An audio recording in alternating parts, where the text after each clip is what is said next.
Hey, physics peeps. So we're going to just quick review parts of that study guide. Just give a few reminders, especially when we're getting ready for this test.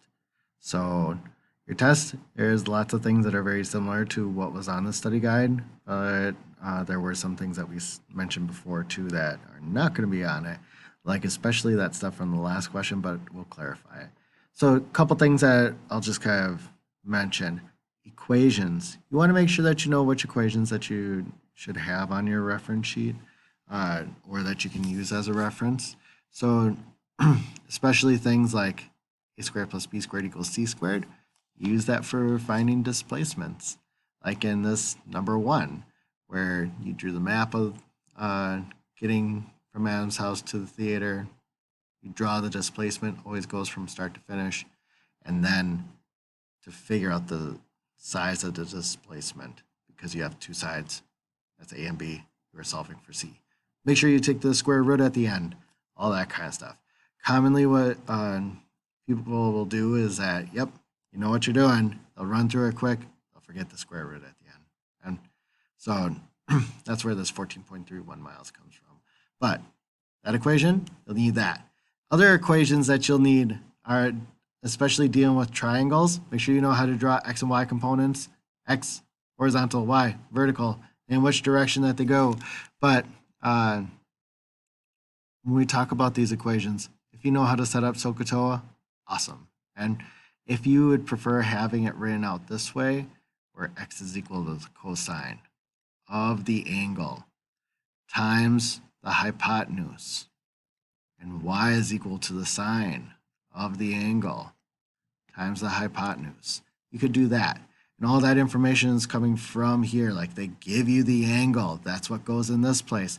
They give you the hypotenuse. That's what this 42 meters per second represented. And yeah, that's kind of what you do. So this is really the exact same thing as what this equation does. It's just kind of flip-flop. But make sure that you know how to enter that on your calculator. And if you have questions, you can always feel free to ask for clarification. So there's those equations. So these three. And then the other ones really come from when you were solving out for things like range, horizontal speed, vertical speed. So it's these three equations. This one, this one, this one. And make sure that you have them. And if you have them written on your work, that's fine. You can use that as a reference again. But make sure that you know what you're solving for too, because when you solve for this D, this is your range. And this is your horizontal speed.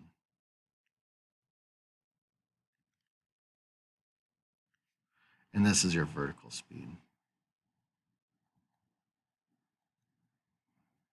And remember that time is not an answer for one of these three things. It is a means to get it. So like when you had to solve out for range, went over here, solved out for time, put that time in over here. But that time you could also put in to this equation, solve out for that vertical speed. So just different things.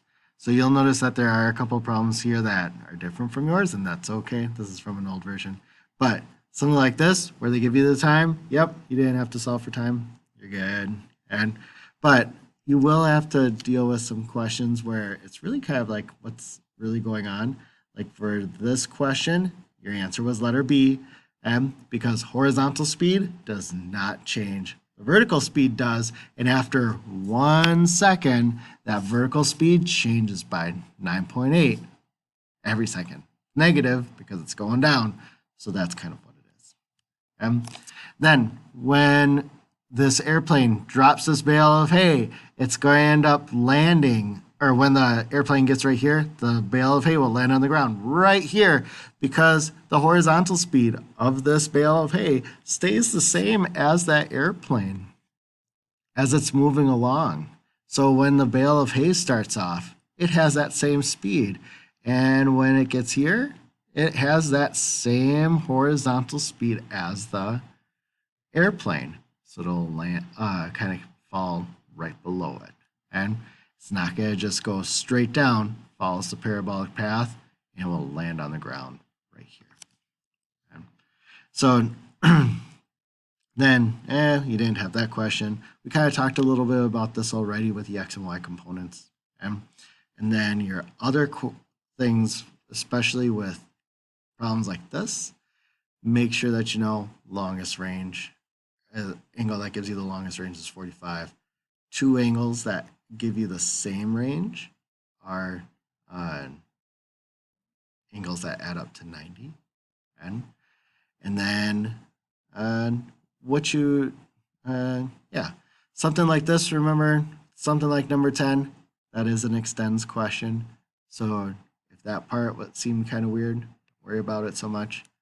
But this type of question, you won't have something like this specifically on your uh, test, but with such complex problems, you will need to be able to answer a question that follows this bottom line, though, be able to determine ranges based off of angles or angles based off of particular ranges. Like if you needed to figure out an angle that hit 2 meters, you could follow 2 meters over and follow the angle down.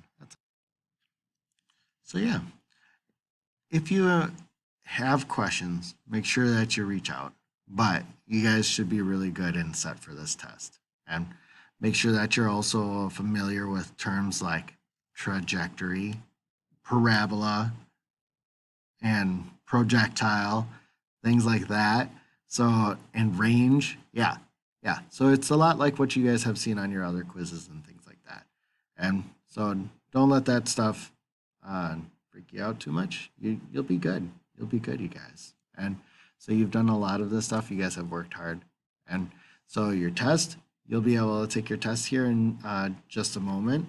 But make sure you kind of know what problems you need to look at.